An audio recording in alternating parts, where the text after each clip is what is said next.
I was working on the computer. So. Yeah. All right. Welcome everyone to our work session. Thank you for coming early because we have a big agenda today, focused mainly on our Parks and Rec department. So I'll go ahead and open us with our employee recognition.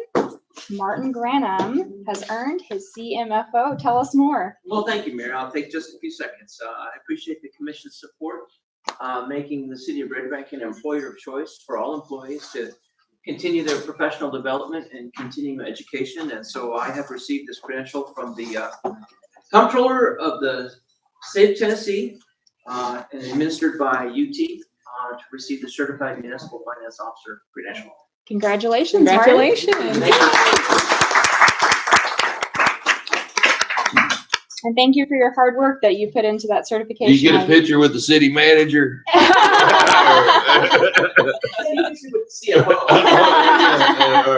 right. And we have one CMFO on staff already, Leslie Johnson, our Director of Community Development, and one CMFO in progress, our City Recorder and HR Director. So that's exciting news for the city. All right, next we have our biggest item for today, our Parks and Recreation Master Plan presentation. I'll turn it over to Jeffrey Graby, our Parks Manager. Awesome. Thank you, Mayor Hollyberry. So I just want to start off with a couple of thank yous. A huge thank you to all of the commissioners for kicking off this process back in 2023 to get to where we are today. A huge thank you to Kimley Horn and all their staff that have helped put this product together. And a huge thank you to our Parks and Recreation Advisory Board members. A few of them were actually able to make it here tonight to be part of the presentation. If you guys wouldn't mind standing real quick.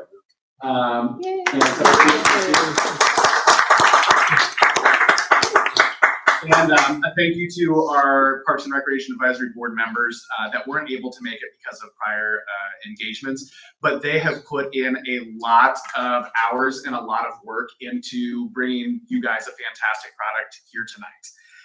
So a little bit of a story of how we got here. Like I said, the first thank you was to our commissioners for kicking off this process. Back in 2023 at the Commissioner Retreat, you guys came up with one of your 5 goals was to develop parks, trails, and recreational services. From there, it kicked off a series of dominoes, which started with hiring your first parks professional, May 3rd of 2023. Which started your first Parks and Recreation division under Public Works, which was huge in of itself. And within the past year, we have been able to create the city's first Parks and Recreation Advisory Board, which you guys championed. We were able to put out an RFP for a master plan that via resolution was awarded to Kimley Horn, who has put together this fantastic product back in September. So since September, we have been working extremely close with the Kimley Horn team, specifically Ashley, who's here tonight, and her counterpart, Alicia. They have gone through many rounds of editing with us. They have gone through many hours of phone calls and Teams meeting with myself to bring you guys what we have today. They also helped with an amazing engagement campaign with our citizens. And we'll have Ashley here come and talk in a minute and do a presentation on the highlights of everything from the master plan. But I wanted to point out a couple of amazing things. The first being that in our public survey, our Parks and Recreation Advisory Board had a benchmark of 600 survey responses, which is a pretty hefty goal that we were aiming for. We were able to blow that out of the water at 863 responses. So way to go for that. 883 is what's in this report. Oh, well, thank you. So it's even better. With that, and then also from April through July, doing 5 rounds of editing. And that, again, was a lot of work between our Parks and Rec Advisory Board, city staff, and Kimley Horn to put in all of that to get to where we are today. And then finally, with the Parks and Recreation Advisory Board voting 8-2 to bring the plan to commission to be adopted. So today we are doing our presentation for all of you. And then August 6th, we will be bringing a resolution for the commissioners to adopt Red Bank's first ever Parks and Recreation Master Plan. Right. So very exciting things. Again, a huge thank you to all of you for kicking off this process to get where we are today. So why is it important to have a Parks and Recreation master plan? I know the city is doing a lot of different plans right now and initiatives, doing planning initiatives. This one is important for several reasons. It's going to be the guide for the Parks and Rec division that has been created through community input, standards, and benchmarks. It's also the stepping stone for becoming competitive again in grants and also for becoming compliant with our conversion, which I'll touch base more in just a little bit. This guide also will help with being a return on investment. So we did spend a good bit of money to get this product together, which again, I'm very happy with, but we will be able to use this for in the future federal grants that will bring in millions of dollars to pay for and help build new facilities, programming, and park infrastructure to the city.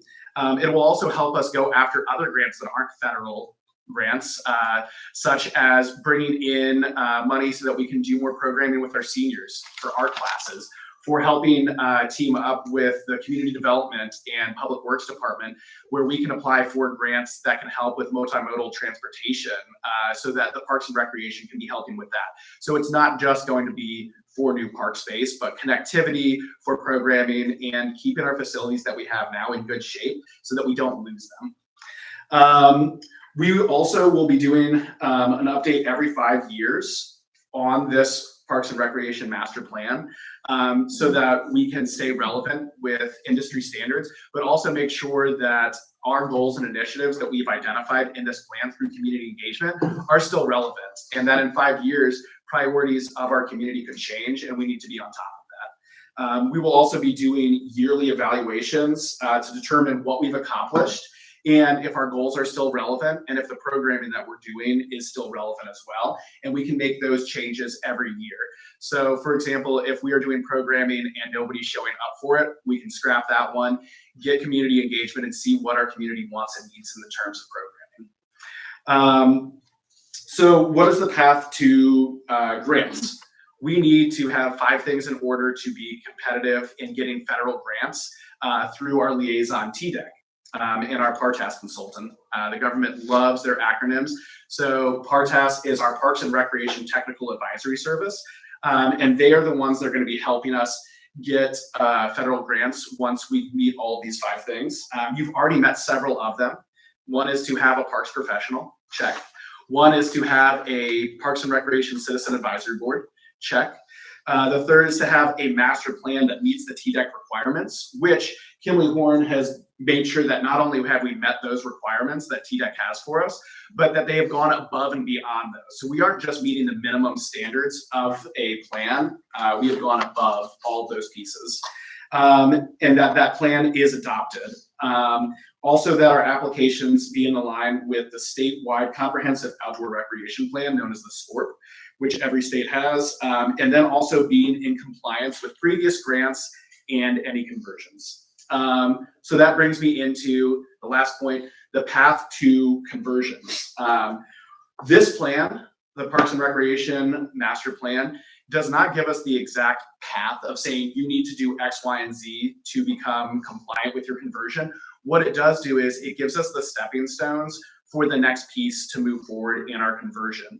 So it has already done the heavy lift of getting community engagement and gives us the playbook to say, we have these properties and this is what our community wants. Because if we put in an application to the National Park Service for our conversion and we say, we think that we need to put a golf course over at White Oak Park, and they say, well, why are you doing that? What has your community said? And we don't have any reasons, they'll reject our application. But instead we can look back and say, well, on page 66 from our Parks and Recreation Master Plan, it says that the community would like X, Y, and Z, and that's why we're putting this here.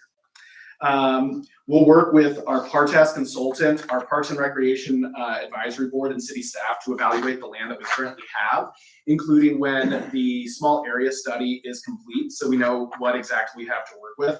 And we'll come up with lots of different conversion applications that we could submit, and then work with our PARTAS consultants and the National Park Service to make sure we have the best fit so that we can move forward with sending our application and fee in. And then once we are approved and compliant, we are automatically in compliance, can start going after grants again and have 3 years to enact whatever that said plan is. So this plan, again, is that stepping stone to the next piece to make sure that the city has done all of its due diligence so that when we do submit an application that we are going to be able to be approved and so that we haven't wasted money in an application to be rejected. Excellent. So that is the story of how we've gotten here, why we have our Parks and Recreation Master Plan, and why we are asking the City Commission to adopt it formally. And before I bring up Ashley to go through a PowerPoint presentation that Kimberly Horn has made to go over each part of this plan and hit the highlights, I'd like to invite our chair of our Parks and Recreation Advisory Board just to say something real quick, Carissa Pyre.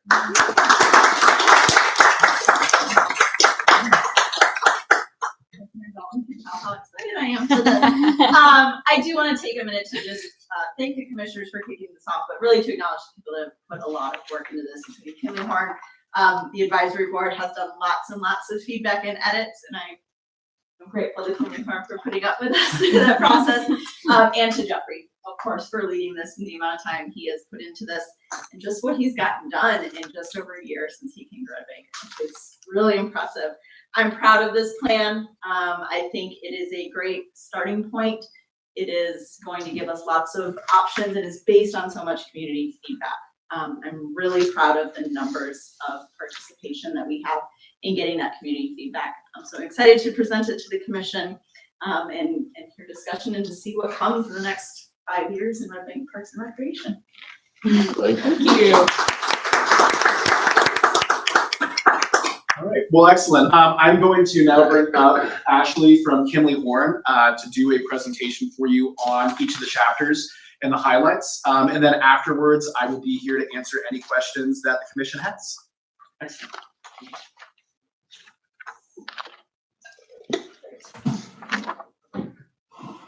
Well, hello again, everybody, all familiar faces. I know you've seen this a few times, so that's why I'm hitting the highlights.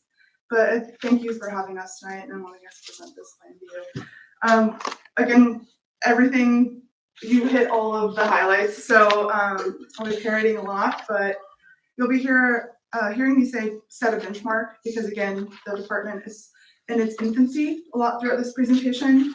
As the city grows, the department will also need to grow to meet the needs. And then this was not a quick process again, and it shouldn't be a quick process because it's a lot of data and a lot of feedback to gather, resulting in a 124-page document. So again, highlights. So overall, half of this, like up to page 98, is data collection, inventory, and analysis. And then the other half is the action plan and how to utilize all of that data that's been collected. This is an overview. Again, I'm hitting the high level of the plan contents, and this is the table of contents. Community engagement, again, it's already been said, it's a very essential part of this plan. And there's multiple plans going on right now, and we really had to work against input fatigue from the community. So there were multiple ways of collecting that data. We had an online survey, the SWOT assessment with stakeholders and the public. Individuals, staff, and stakeholders, again, all of you up there as well. And then the public open house to provide feedback on the draft plan. Public survey highlights. So again, it was open for 8 weeks. It received 833 responses, all thanks to Jeffrey and his team. This is amazing for this size of community to see these responses. And we set up a booth at the Christmas parade last December as well, just to collect in person and meeting the community where they were. So it wasn't all just online. The department went door to door just to highlight some of the hard work that they put in. They also did mailer campaign, signs around the city, and survey paper copies around the town.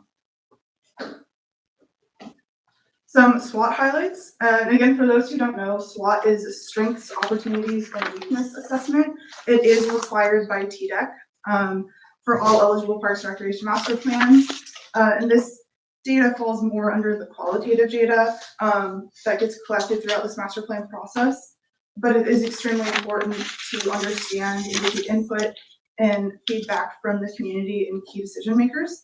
So we asked stakeholders, city residents for their perception from the perspective of existing infrastructure already in the city, and then the existing parks and recreation system as we know it, there was no department before that. And the strengths and the weaknesses were include those associated with existing facilities, programming, and historic department and staff maintenance efforts. And then the opportunities and threats are more focused with outlining more of the perspective of what the department and city might accomplish in the future, and any concerns that may arise as the department begins to expand. Benchmark analysis. So this piece is not required by TDEC. This is the piece that is additional to get more data, again, because we want to build that strong foundation for the department to grow and the parks facilities to grow as well. And this was more of the quantitative approach to look at where Red Bank currently sits compared to communities of similar sizes and operations across the nation. It also allows the city to set a benchmark, which will be important for future decisions since the department is still considered in its infancy and is expanding. And then this provides a breakdown of what park data is utilized for their metrics. And I know there's some pieces about the acreage that is in the appendix section to see what data we use. Actually, a question for you on the dice. So on the benchmark, it says we're really low. Is that a strength or weakness or an opportunity or a threat? Where does that fall into our SWOT analysis? So that actually will get you more grant funding, essentially, proving that this is needed. That's why we use the quantitative and the qualitative data. So, Okay. you know, the city can say, like, we really want this, the community can say, we really want this, but you can show the state of Tennessee, like, we need this. And for Red Bank to fall lower, that means that the passion, that the want is there, and then we have the data to back it up that the need is there as well. That makes sense. And I think to answer your question, I think that it can be multiple of those things, that it is a weakness currently, but it can be an opportunity. Well, but usually one of it is the other, right? Right. So the rule of thumb on SWOT is strengths and weaknesses are internal to the organization. Opportunities are external. So Okay. this is an assessment of us. It would be a weakness. Okay.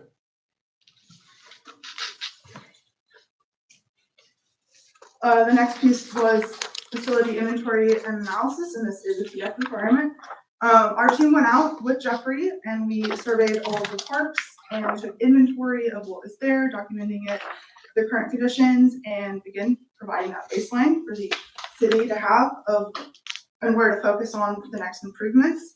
This map right here, it just provides an overview of all of the Red Bank parks and recreation facilities. The existing facilities are in blue and the undeveloped city properties are in green. And we like to show this map as a highlight because quite frequently we show this to communities and they're like, oh, I had no idea we have this facility. So it's just a really good visual representation like that. We do have facilities here and this is where they're all located. And this is just an example of, there's one for each facility in the plan. We show TDEC requirements are showing the address, the acreage, the amenities, their condition, and then recommendations. The recommendations are a combination of the survey results, interviews with the city, and then what condition they're currently in. Actually, you talk about later on what good means. It is in the plan, yes. Correct. Yeah, and so we have in the plan, at the beginning of every chapter, we have a little bit about what it is, and it'll explain certain things to cover any questions there could be. So it explains what poor is, which is something that is in not good shape that needs to be replaced, and that should happen within the next 5 years. Then there is fair, which is something that is doing well, but we need to look at replacing it in the next 5 to 10 years. And then good is it's in good shape and we shouldn't need to replace it for at least 10 years. which will help us when we're looking at working with community development for our capital improvements plan of where we need to put resources. Correct. Yes, you almost said verbatim. What was in- I've looked at it a few What do times. you mean when you have Jeffrey, right? Like, it's just amazing. And there's also, I'll get to it later, but later in the presentation, again, this is the data collection stage.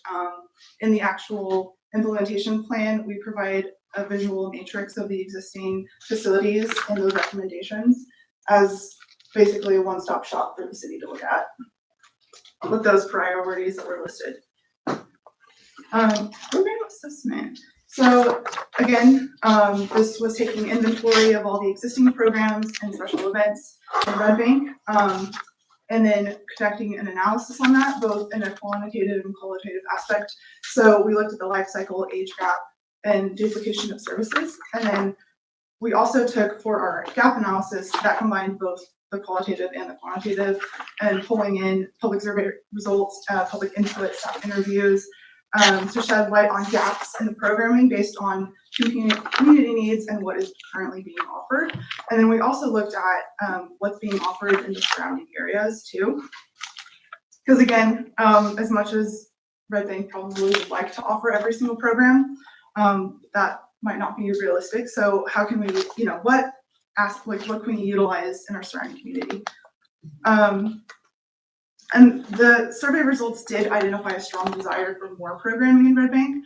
And the top recommendation from that was to hire I think, part-time employee focusing on special events and programming specifically for Red Bank, and to supplement what is already being offered by the local community. And can I jump in for 2 seconds on that? Absolutely. Is on the program assessment, something you'll notice is that the city of Red Bank itself had not been putting on any programming. We've recently taken over and started the Red Bank Active Older Adults program. But other than that, all of the programming that's offered in Red Bank is either private organizations such as the Red Bank Football and Cheer for youth, and then our license holders such as the Red Bank Youth Association, the Pool Advisory Committee, or the Boxing Club. Those were the only other programs happening in. And so there, we saw from the survey, there's a huge desire for more programming for all ages in Red Bank. Maintenance and operations. So, as we all know, Jeffrey is the only employee currently in the Parks and Recreation Department. And he is wearing a lot of hats. Wearing them well, I may say, but he's wearing a lot of hats. And historically, the Public Works Department handled all of the Parks and Recreation needs. But again, Red Bank is projected to grow continually. And so those needs are going to increase as Red Bank grows, and the demand on Red Bank is going to increase. So with future growth, we looked at what is currently, like the current operations, and then what we identified important opportunities for improved efficiencies within the department. And the main recommendations from there is, again, hiring a staff member focused on programming and special events, either contracting out the maintenance efforts or invest in equipment and staff solely dedicated to the parks. So when those demands do increase, we don't run into the situation of overwhelming both Public Works and the Parks and Recreation Department. And then also invest in technology dedicated to helping with those day-to-day operations. Financial analysis and revenue strategies. So the goal of this section is to look at current operations of the department and explore new funding options. This involves looking at the current CIP budgets, user fees, and we also compared and looked at budgets and user fees and pricing policies, of similar sized communities. So there's a good baseline of where Red Bank can start with the pricing policies, and then adopting this master plan is the first step in improving funding opportunities, as it will make the city eligible for the grant funding. And some examples, some local examples the local Parks and Recreation Fund. Alicia and I help out with all stages of that. And we have done the master plan and the grant application. And then now we're moving towards design and construction in the surrounding communities. Example is East Ridge in Grundy County. But it's a quick process. So some of the master plans we did earlier this year, we got approved and are now applied for grants, and that process is going. So it's a pretty quick process and well worth the investment.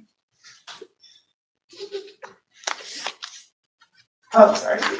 This is just a visual within the master plan of the pricing policies and the athletic program fee rates, and we compared them to fee rates. So we're on page 98. Thank you so much for writing that with me. A lot of dense information. But now we're moving into the action plan. So what do we do with all of that information? This is meant to provide tangible goals for the city. And we looked at the existing parks and facilities. We did a needs assessment and parks classification. And then we also looked at programming. So everything in this document we're providing an action plan for, basically.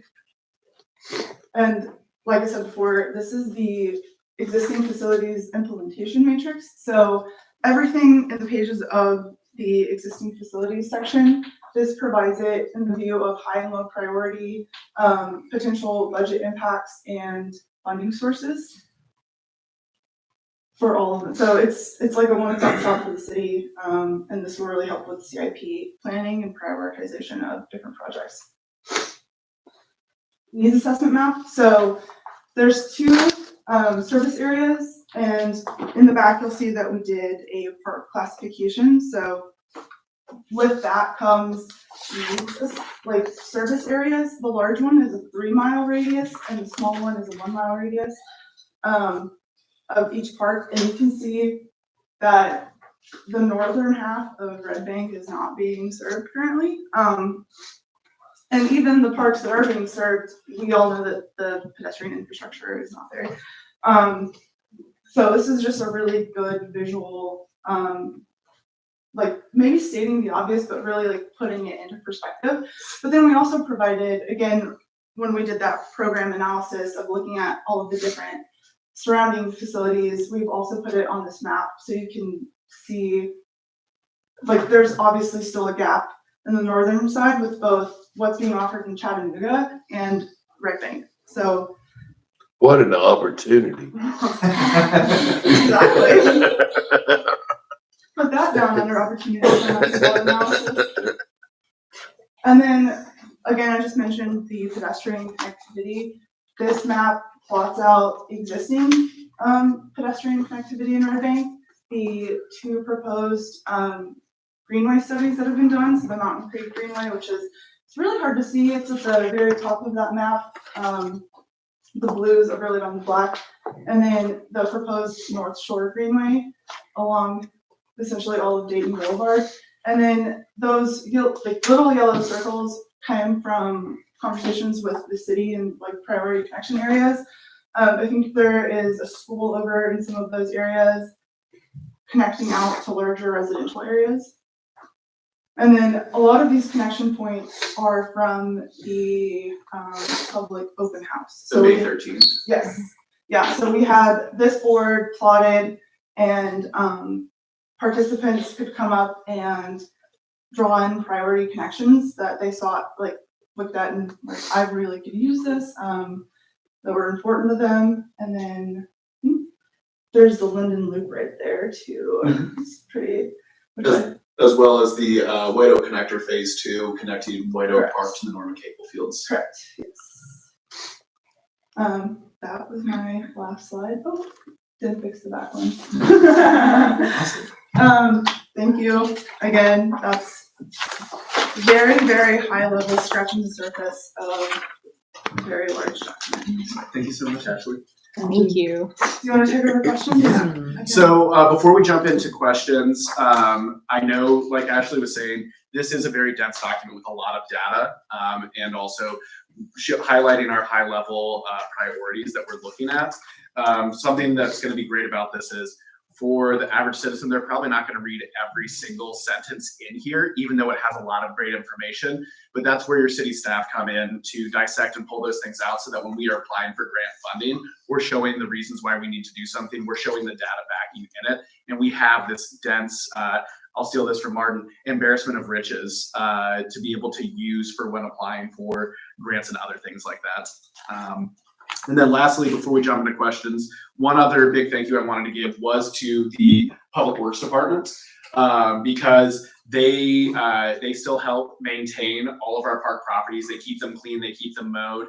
They're going out there and they're cleaning the bathrooms, and they've been doing that for since the beginning of Red Bank. And so I don't want them to be left out or forgotten in this process for everything they have set up for the Parks and Recreation Division of Public Works, and that we will continue to work very closely with them. So just a huge thank you to Public Works as well. So that's not what you do after lunch. Clean bathrooms. Yeah. Well, excellent. Well, Commission, like I said, we'll be bringing back a resolution on August 6th for you guys to vote on adopting it. Myself and the Parks and Recreation Advisory Board are both recommending this adoption. But what questions can I answer in the meantime, so that you have your 3 weeks to read and dive deeper into this dense book of information? Yeah. So we talked yesterday morning, and we talked about that return on investment. Thank you, ROI, on this plan. And you gave me some statistics, and maybe you could say them again, of like what percentage we can expect for some of these big capital projects to be For paid out sure. of pocket versus by grants or whatever. Yeah, 100%. So on the smaller side of things, there are some smaller grants that will help fund programming that will be 100% that we don't have to put anything into. One of them that I'm thinking off the top of my head is the Seniors Arts Board from the state of Tennessee.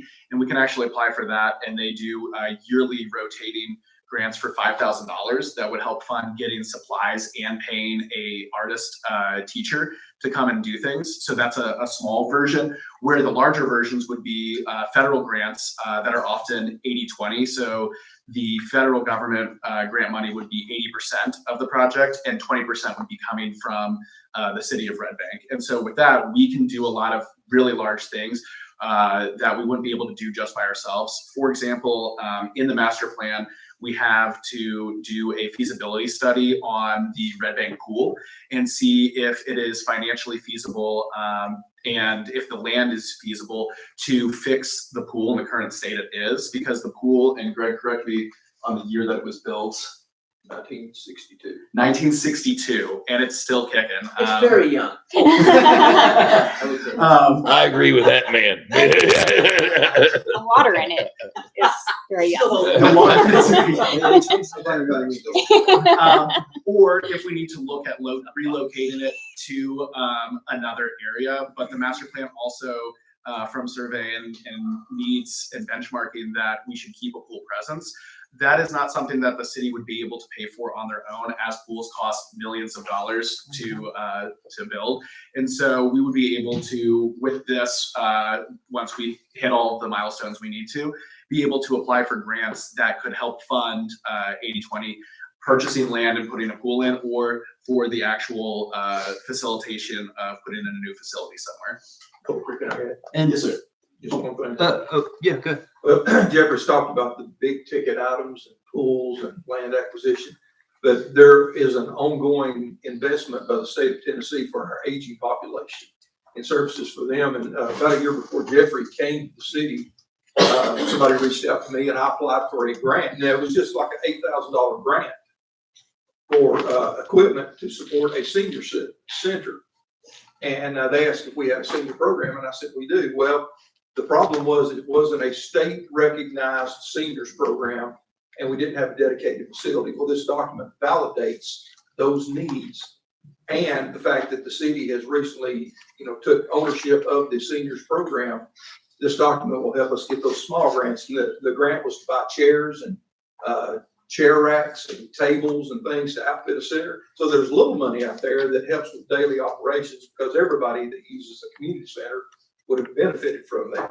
But the money was there and they tried to give it to us, but because we didn't have a plan, they turned us down.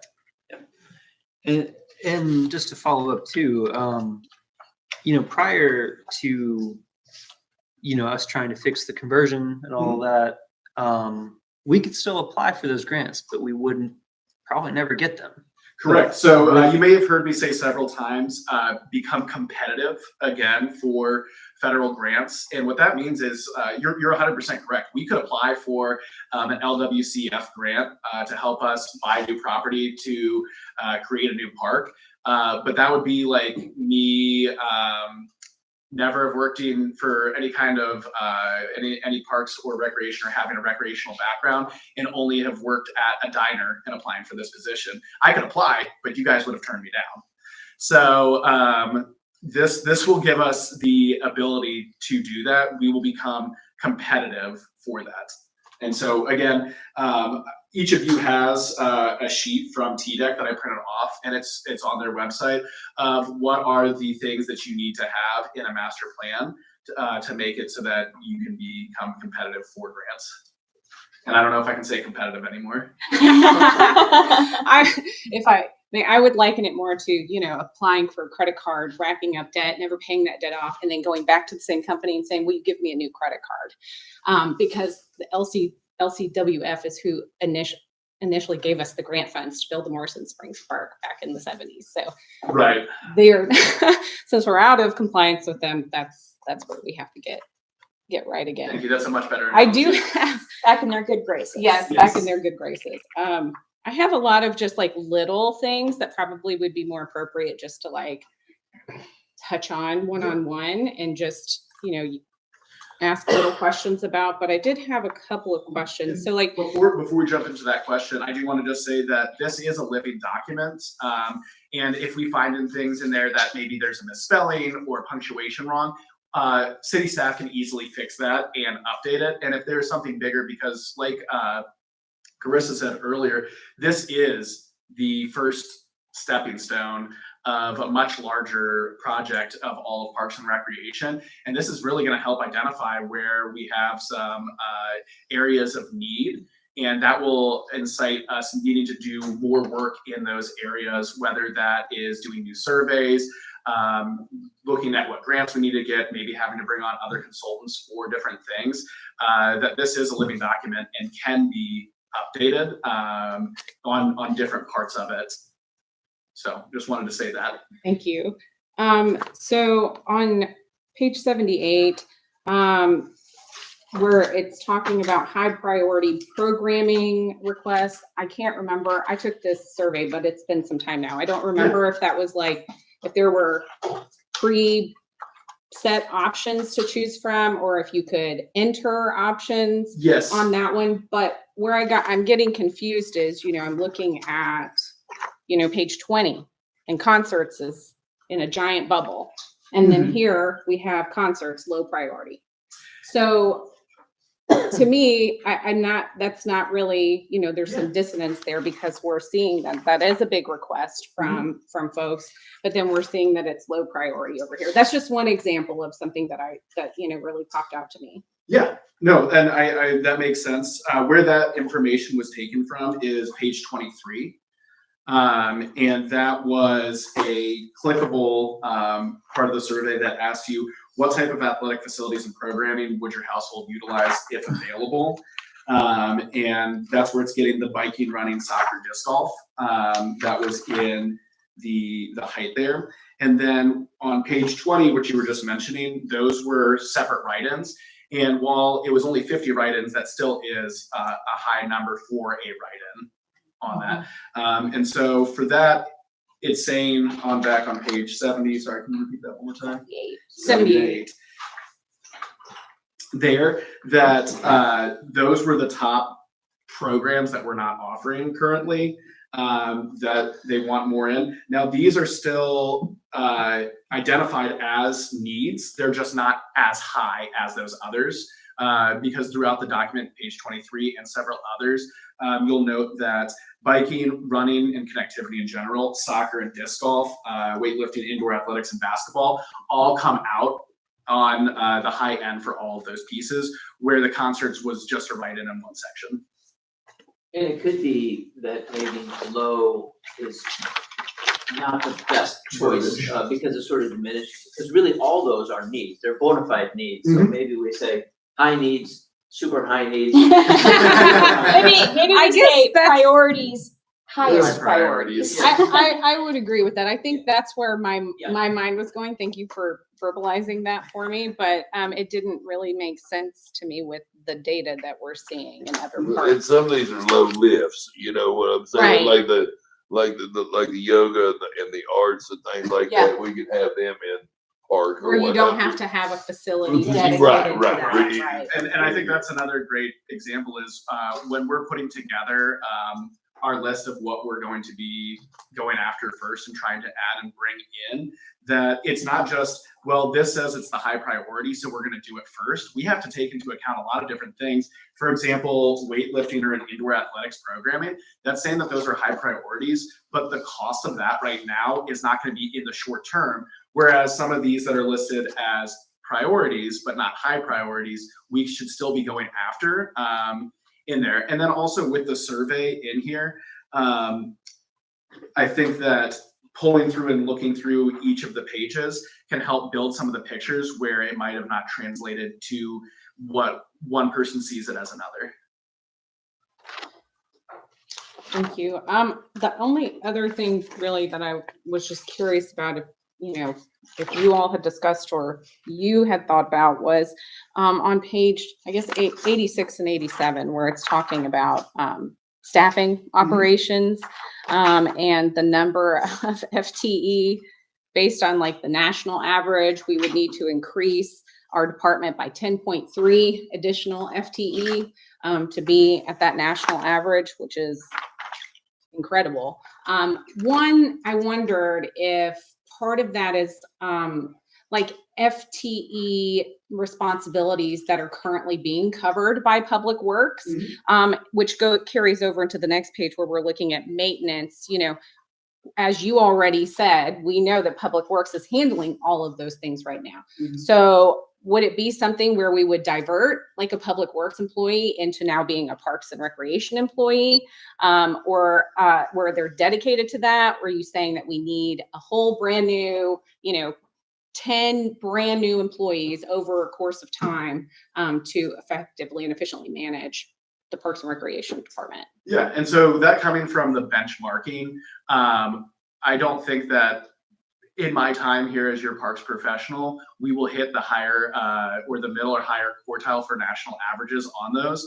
But I think that it shows that there is a need for growth, and that not necessarily we need to put in 10, but that we do need to start looking at how do we cover these things, because as we grow as a city, Public Works is having more and more put on their plate. So just taking somebody from Public Works and making them full-time in the Parks and Recreation space then leaves a gap for the street department or for stormwater or for solid waste. And so this is showing that we will need to eventually move over to having people that are dedicated to that space. Again, going back to our last thing, we were talking about how some of those things that are high priorities, we might not be able to do those in a short term or even medium term because of the cost. So we'll have to evaluate what we're able to do with budgets that are approved by the commission and where's the highest need to move forward with that. May I add on to that too as well? Please. Really, in my entire time here, Public Works, when this commission and the previous commission came on and started creating goals, they were all landing in Public Works. And clearly there was a need, there was a demand across the city for much more Public Works service delivery, stormwater and a stormwater asset management plan, and transportation and all things transportation, safe streets for all, bike ped, multimodal, all that. Well, what was really happening in Public Works was that there was this pool of labor, and they were essentially, I'll call them firefighters, whatever was hot that day, they went and did, but they were all funded as transportation, essentially. They were street staff that were supposed to be out there taking care of signs and striping and potholes.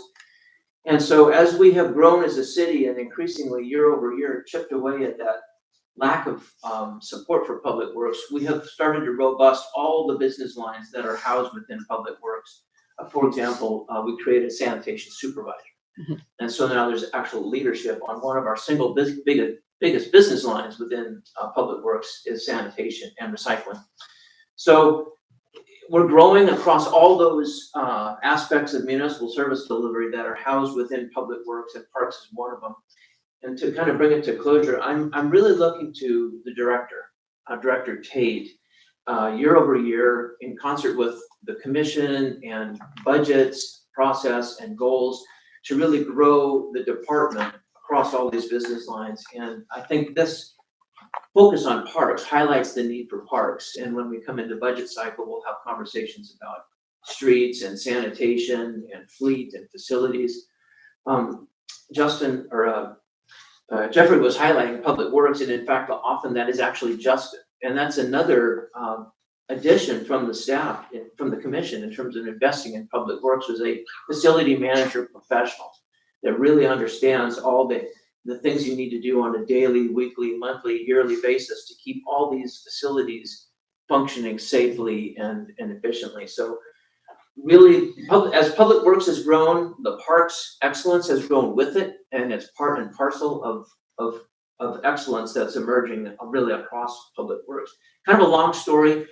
This is a focus on parks, and I don't want to take our eye off the prize on streets. You know, the other commission goals really are focused around safe streets for all and multimodal and stormwater as well. So this is one piece of where the commission has directed staff to make additional investments. And I think, just to wrap up my rambling comments, I'm looking to Greg as the department director to help advise all of us on where those next investments should be made as all boats rise with the tide.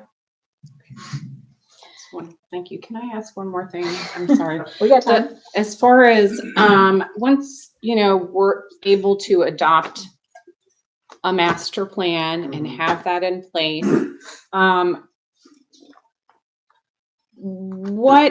do you think that will impact timeline for the land conversion, like a new land conversion agreement? Yeah, no, that's a great question. So as I stated earlier, the Parks and Rec Master Plan is going to be the next stepping stone. So if it's not adopted, then it will prolong our next steps. But this is essentially our playbook of options of things that we can put into spaces to satisfy the conversion. The other things that we're waiting on is going to be the small area study. And that's going to be largely in conjunction with this. And that'll be another stepping stone towards, once we have both of those plans complete and we have an idea what we're doing, then we can create our scope of work to create our application for coming in compliance.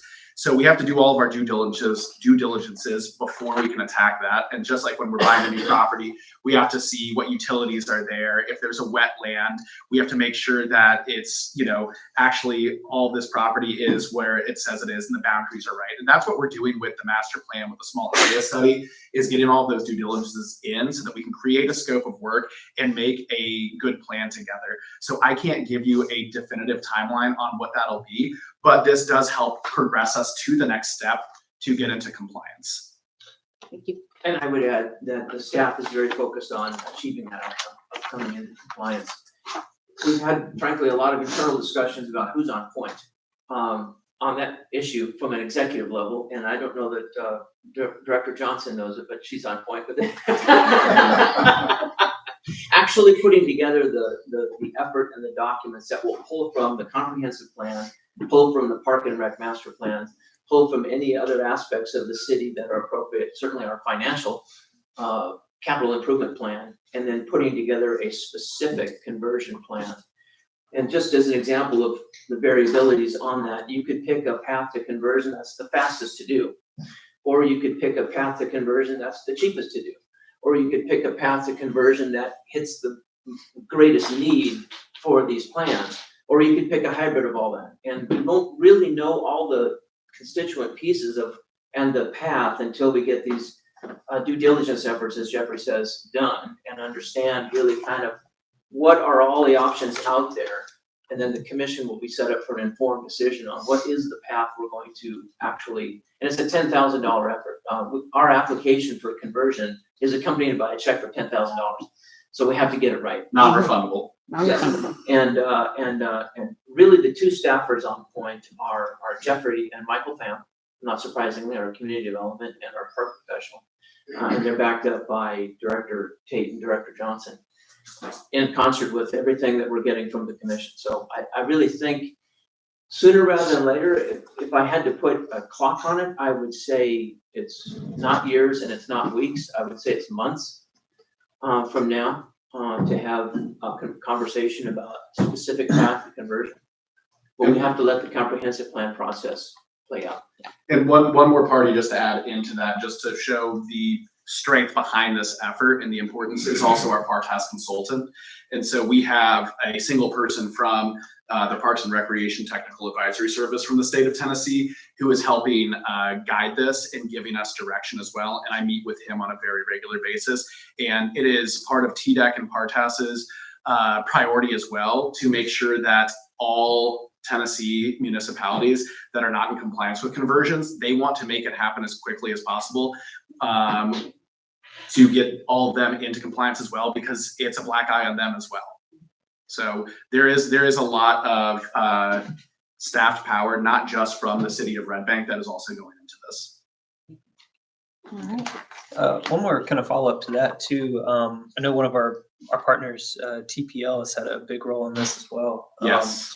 I know they're working on the White Oak Connector Phase 2, Godsey Ridge. Godsey Ridge. I mean, can you talk about their involvement a little bit? Yeah, and thank you for bringing that up, because that's also another big thank you is to the Trust for Public Lands, and a thank you to the commission for passing a resolution that made it so that we were able to do seamless work with them instead of having to do individual contracts. And it made things a lot more seamless for us to be able to partner with TPL, which has gotten us already a return on investment, such as the Godsey Ridge project, that they were able to use money that came in to them, that the city didn't have to put it in, to hire a trail professional to come out and map out that. So with conjunction with that, we do have mentioned the TPL 10-minute walk commitment that the commission is also committed to. And so we'll be using that in conjunction when we're looking at new areas and new land that we're trying to put park space into, as well as the connectivity and multimodal. TPL is, as you know, a huge component of that, with helping with easements and other property rights for us to make safe connections from our parks to other parks and from our neighbors to the parks. So they are mentioned in this document several times, and they are a huge piece of what's going to help us. They are another one of those partners that are going to be helping us with the conversion as well in many different aspects. Awesome. Any other questions for? Any corporate sponsorship kind of plans on this plan? So yeah, actually in our financial section, there are pieces that talk about different ways to bring in revenue for Parks and Recreation. And one of those is looking at corporate sponsorships. And then also looking at, and I don't have that chapter pulled up. That's 97. Ooh, thank you, both of you. In there, but it talks about the different revenue generation from program fees to bond funding and tax strategies, corporate sponsorships, developer contributions, grant funding, and other fundraising aspects. So it also is giving us more of a playbook of looking at different ways that we can help bring in revenue to our general fund through Parks and Recreation. So in this revenue generation, I believe that the Collegedale Commons is in a trust, a community trust. Is that funding structure mentioned in here at all? The way that the Commons is done? I don't know the top of my head off that one. I can look into that as a strategy, but I'm not familiar with the Collegedale Commons, to be honest. Okay. Put it in like a land trust, right? Is that what you're talking about, Mary?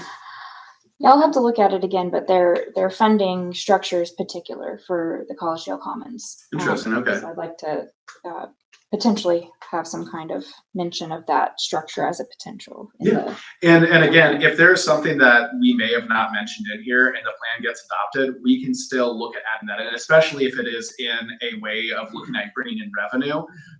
We can definitely add that into there. It's really the things that we can't change are the community input and the data that we've collected, right? Those are those things, those data collection points, we can't change that. So the things that are going to be set that are priorities for the community, that's not changing. But if we say, oh my gosh, Collegedale is over here doing something really cool that we haven't even thought about, heck yeah, we want to bring that in and do something as well. And we are very open to that. Dr. Johnson? Yeah, I would just like to add, to focus on those unique funding opportunities that will really come into play as we develop the city's capital improvements program. Because it will look at a variety of what's known, what's unknown. So that's when we'll start plugging those unique features into not only Parks and Recreation, but citywide as far as capital projects go. And to jump off of what Director Johnson was saying is that this plan is for Parks and Recreation, but it is going to cross boundaries into lots of different departments and open up opportunities for a lot of collaboration, including jumping in with the CIP plan and seeing what kind of funding we can add in. One other, it sounds like this is something that can be modified, like you said, at a later time because it's not particular to the public input. But I just did want to mention the potential for when you're talking about the fee structures for the different facilities. I noticed there was some of the facilities had resident and non-resident fees, but I'd like to see a little bit of expansion on that for different facility fee rentals. For sure, I agree with that 100%. And if there's a small spot in there that where one said residential and the other said, or says residential and non-residential, another one didn't, that was probably just an oversight on my end, but that doesn't mean that we can't. Some of these things in here, again, are recommendations. Right. We can still go a little bit above and beyond. If they say that a fee is suggested at this and we say, well, we know that this, the pickleball courts get a lot of use. Maybe we want to have a higher fee for pickleball tournaments than what's recommended. We are well within our rights to do that. Right. And we might, I expect a fee schedule might be adopted separately by resolution. Correct. So that'd be a whole different discussion. Yeah, and so another thing is once you guys adopt this Parks and Recreation Master Plan, you have now set on a whole new slew of work for the Parks and Recreation Advisory Board. And some of the things that will be hitting off the ground running will be coming up with a public engagement policy for Parks and Recreation for when we're doing large projects that they'll bring to you via resolution, and also looking at fee scheduling and adding in things that we have not previously rented before. So they have a lot of work ahead of them as well. Wow. Any other questions for The- Mr. Gribby? Maybe there is a timeline or not, but the capital improvement plan in the small area, I know you mentioned it, but it's going to be one step after the other, or it eventually all comes together. Strategically, we have Yes. started putting these stepping stones in. Yeah. Now we're getting to the point to where our basket is getting full. Yeah. And then, yes, we will start plugging in, what is that next step? It will be baked into your CIP. That will be part of the process coming up next year. We should be able at that time to flesh out some of these items that we need to be aware of. Then take the priority there, the funds, and okay, all right, cool. And it will take the committee and then staff to prioritize those. Okay. And ultimately, it'll come to the commission to prioritize and make those decisions. So we bring you the resource, the data, the information, and then how do we move forward? Yeah, so we'll make those recommendations, and then the commission will vote to say, yes, we should put that over in our capital improvements plan, or that's not a priority for us right now. And if I recall, the goal is for that capital improvements plan to come alongside next year's budget process. Correct. Yes. We're looking forward to that. Yes. Any other questions for Mr. Gribby? Wow. Well, incredible presentation. Anything else you'd like to add? Thank you. Just again, just a thank you to everybody that has been involved in this process. And a huge thank you to Ashley and Alicia from Kimley Horn. I know their whole team put in a lot of work, but Ashley is actually the one that typed out and put together this entire product.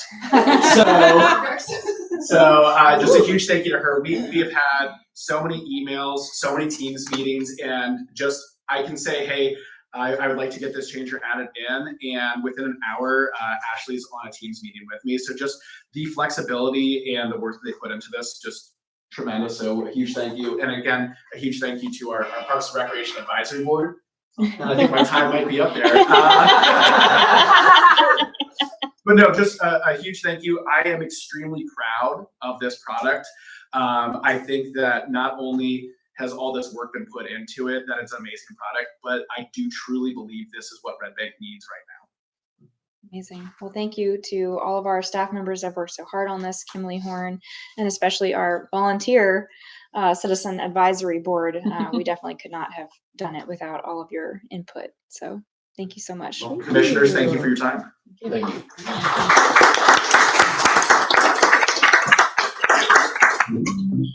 All right. Believe it or not, we have time for a few more agenda items today. I thought that presentation might take the majority of our time. But since we met early, we have time to go to item number 3. Proclaim Parks and Rec Professionals Day, Resolution 24-1704. And I'll turn it over to Director Tate. Thank you, Mayor. We should let Jeffrey do this one. You know, Ashley mentioned that our Parks and Recreation program was in its infancy, but she's wrong. It's in its toddlerhood. It's getting there. But you know, before May the 3rd of 2023, it was not even conceived. And it was conceived in some meetings, I think with Mr. Graham and myself, when he would come to me and he would ask me questions about Parks and Recreation. And he would say, well, who's your key person to manage this? And I would say, I don't have one. And he would say, at another meeting, he would say, well, you know, the commission is looking at this, and who would you put in charge of that? And I would go, me? And then, you know, the conversations went on like that for a while, and then the conversation become, you know, we really need a person to manage Parks and Recreation because there is increased demand, you know, across the board, across the city, and just the staff. And then when the commission was generous enough to allow us to hire that person, you know, we didn't hire anybody right away. It took Year. recruitment 6, 7, 8, 9, 10, 11 months. Yep. Before, and There's a lot of bumps in that road. there was a very lot of bumps in that road. But then Mr. Grady came along, and I knew I liked him very much when someone come in and said, I did not interview him. Leslie did. And It's her fault. and Tracy, they interviewed him, and then somebody come in and said he was very quick to tell us not to call him Jeff. His name is Jeffrey. And I've heard him called Jeff several times, and he has corrected people and said, my name is Jeffrey. And he's done it in a polite way. And I knew right then, I like this guy. You know, he stands up for himself. And he came in, you know, and you know, it's fair to say that you were never a parks manager or a recreation manager, but you had experience. And, you know, he's an avid outdoors person. And he come in, and just his motivation and his drive to succeed has brought us to where we are today. And for that reason, on July the 19th, the city of Red Bank will celebrate Parks and Recreation Staff Day. The entire staff? The whole Parks and Recreation Department. All of them? And what do you know? The whole department was able to join us tonight. But I do appreciate Jeffrey and the chance to honor him this Friday. And I'm thinking that, you know, we may start off Friday morning with some coffee. Things will entertain us. Friday morning. If you'd like to join us at the meeting house, and we'll celebrate Jeffrey's accomplishment and his, you know, his place here in the city of Red Bank, because he has done some things that otherwise never have been accomplished in this short amount of time, in 14 months. And we appreciate everything that he's put into it. He is a gem in the city of Red Bank. Thank you, Jim.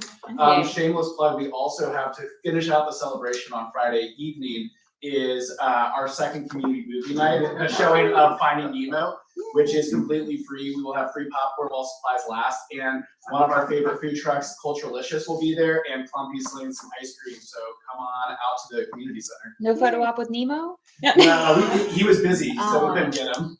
Good try. But I have it on good authority that the Chattanooga Elf will be there in November for Elf. Oh, sneak preview. And All just right. remember, just because y'all recognize don't mean you can start slacking off.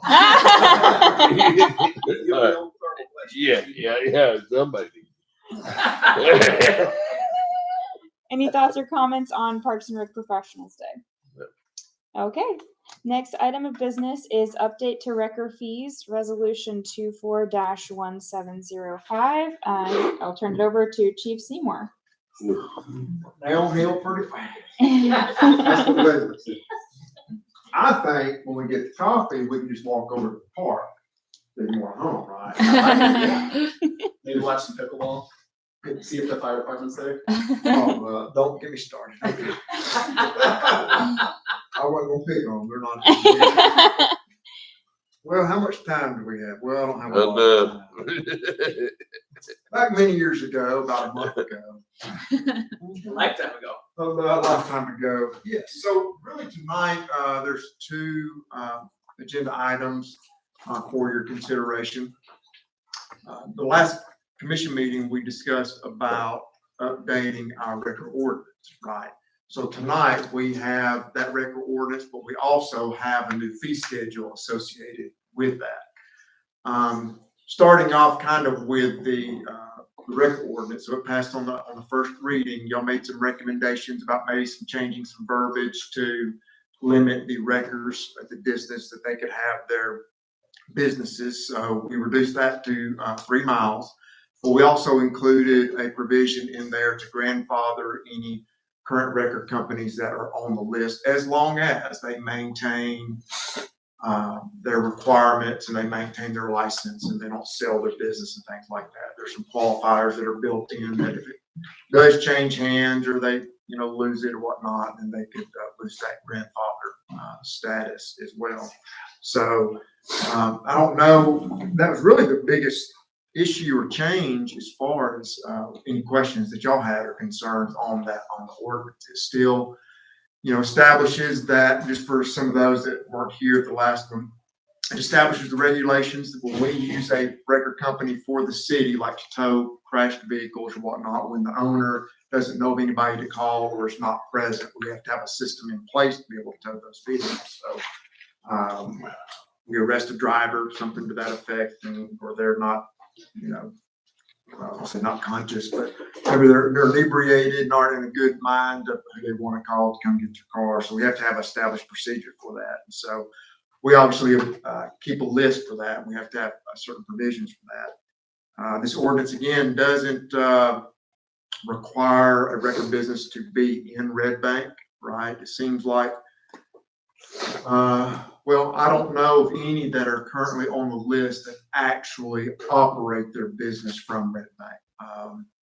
They all meet the current standards and they have a lot and they have a sign there and they meet those provisions. I think one even actually owns the property, but nobody has their office and they operate their office out of it. So really requiring them to be here, it's just kind of a loophole. So we're like, as long as you're close enough, it's kind of thought on the ordinance to respond with some limitations and you meet those. It's kind of the part of the big things. Plus we established some other things, like gave a little more response time to allow them to respond instead of 15 minutes, increase that to 30 minutes. So we were trying to help them out. We were listening to some of their concerns as well with that.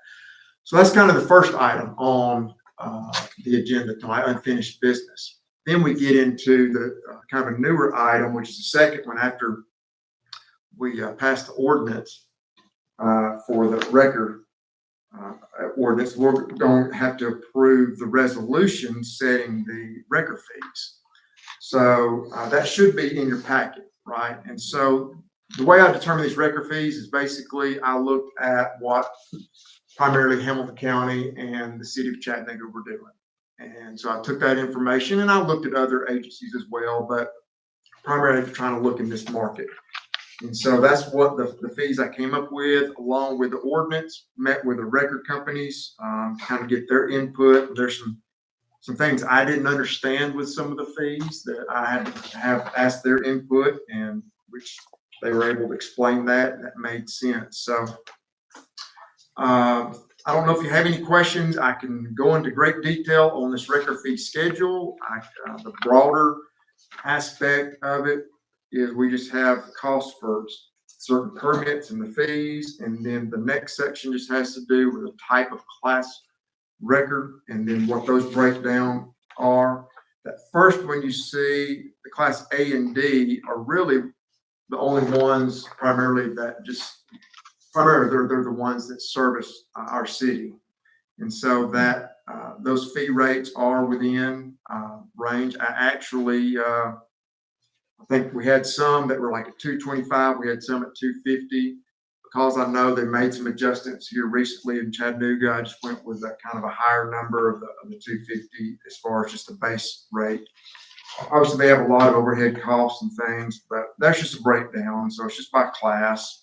And then there's some fees on the second page. It really has to do with any record company as far as a gate fee, administration fee, which are common fees that they can charge to recoup a lot of their costs and overheads, even like spill up labor and all. You don't think about it. They might have to throw some oil dry product or something out on the road to get some of that up there, but they also have to clean up their lots or their trucks.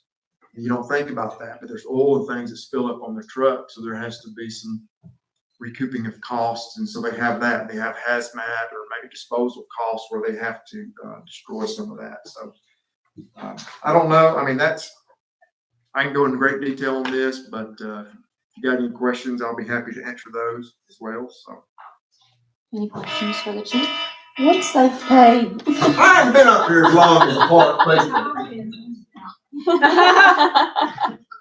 Almost. That's all. I got. Yeah, 50. once they've paid the fee, that's non-refundable. So if a record service decided to bail out, they've already paid the fee. Correct. And then they choose to no longer be on the list. Right. Okay. Yeah, it's just good for the year, so they get that permit fee. It's there for the fee. Every year they reapply. Yes. Okay. And that's the only thing, the only revenue the city gets is there at the top, just the permit fees. Yeah.